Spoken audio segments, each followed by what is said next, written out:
Hello crafty friends, it's Donna here. I have for you today a floral card with some really rich colours and also the very difficult process of choosing a background once you have an image that pops this much. The stamp that we're highlighting today is called Sketchy Hibiscus from Paper Rose Studio, and I'm going to stamp that with Memento Tuxedo Black ink. This ink is alcohol marker friendly, and so when I colour it with my Copics, I'm going to have no trouble with the ink running. You can see on the left a couple of really nice background dies that I thought were going to be my plan for this card, but later on in the video you'll see why they were a really bad idea. I've used this stamp before. I'll put a link up the top to another card where I've coloured this in more traditional hibiscus colours. Because I've used the stamp before, I got a really good image with just one inking.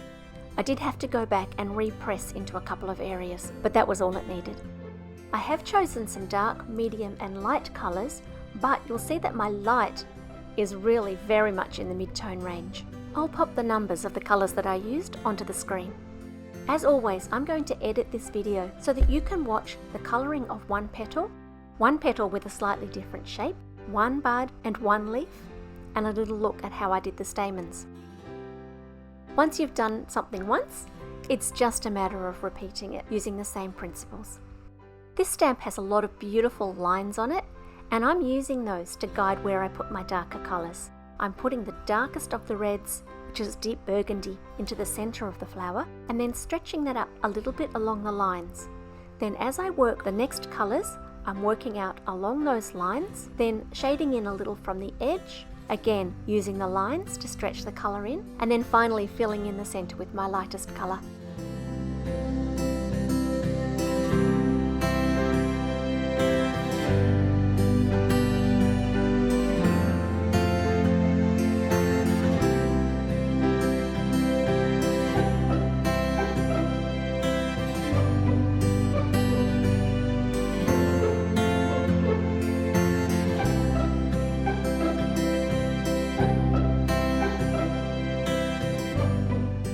Lighter colours can tend to bleach out some of the deeper, richer colours, so I'm going to go back in again with my darkest colour and re-add the shadows. That is, the line along the edge of the petal where I can see it's sitting underneath the petal next door. For the buds, I'm choosing just the darkest of the colours so that they'll stand out as being different to the flowers. The difference isn't huge, but I can see it.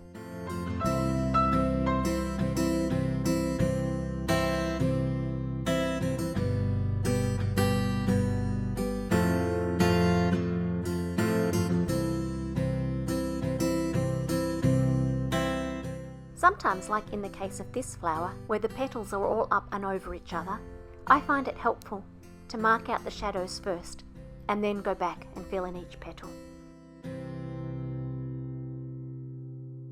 When it came to colouring the leaves, I decided I'd like some greys, but when I looked for my cool greys, I realised that I'd left them in Australia, and so I went with some BVs, which are incredibly cool greys because they're kind of on the blue side, but I really like the final effect. To colour each leaf, I used my darkest colour and went up the centre stem, and then on each of those little segments, I coloured just above the line that's marked on the image.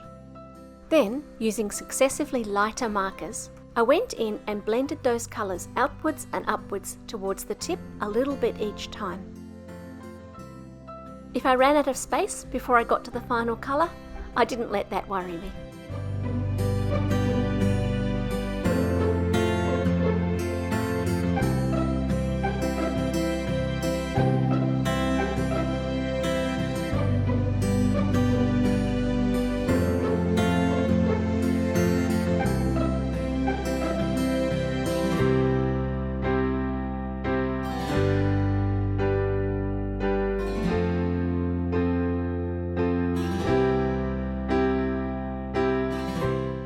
All of the leaves were coloured the same way, except if a leaf was sitting under a flower, I also added a shadow right alongside the edge of the petal. Finally, the stamens. When I stamped the image, these came up black, and also my colouring did encroach a little bit even into the white spaces. And so I'm using my white gel pen to reclaim that space that I coloured over, and also to put a white dot in the centre of each of those little black dots where the pollen's going to be. And then I'm going in with bright yellow, Y35 in this case, and just colouring exactly where my gel pen dots are so that the overall effect is bright.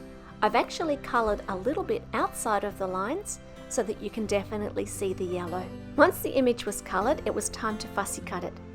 I've left the tiniest bit of footage of real-time cutting, and you can see that I hold my scissors fairly still and mostly move the paper.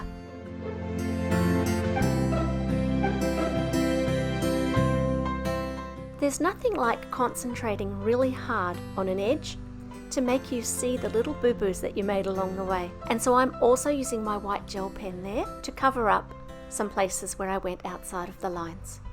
If you hadn't seen me do it, you would never have seen it, even in the close-up photos.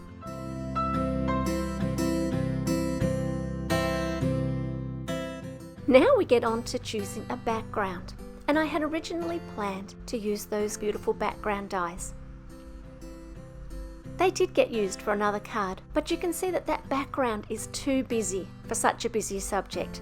No matter how I tried, it was just too busy. Then I thought perhaps I'll go for a grey cardstock, but the greys I had were too warm. They all looked brown. At the time I had some lovely coral pieces of paper too, and I think they would have worked quite well. But they were already earmarked for another project, which perhaps you've seen. I'll put a link to that here too. I made some wedding cake cards with that paper, and so I didn't want to use it. But it did give me the idea that coral would work quite well as a really pale red. And so what I've done is I've grabbed the HUD stencil from Paper Rose Studio, and I'm mixing my own coral colour using some water gems, which are shimmery watercolour paints. I'm mixing those into some glossy gel.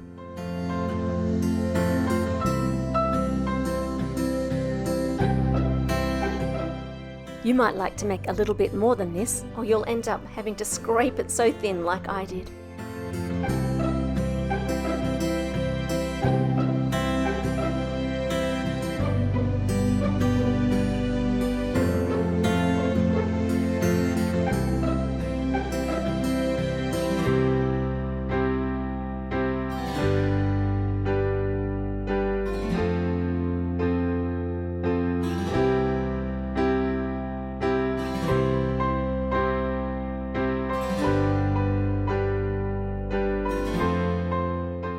Once that panel had dried, I cut it out with a stitched rectangle, and I used a larger stitched rectangle to cut the blue paper for the background.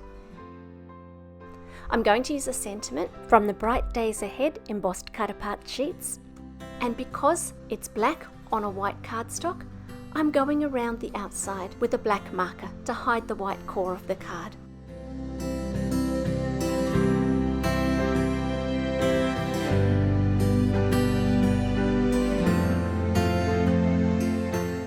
The background I have glued directly to the card, and I've popped my main image up with more pieces of foam tape than you can probably count.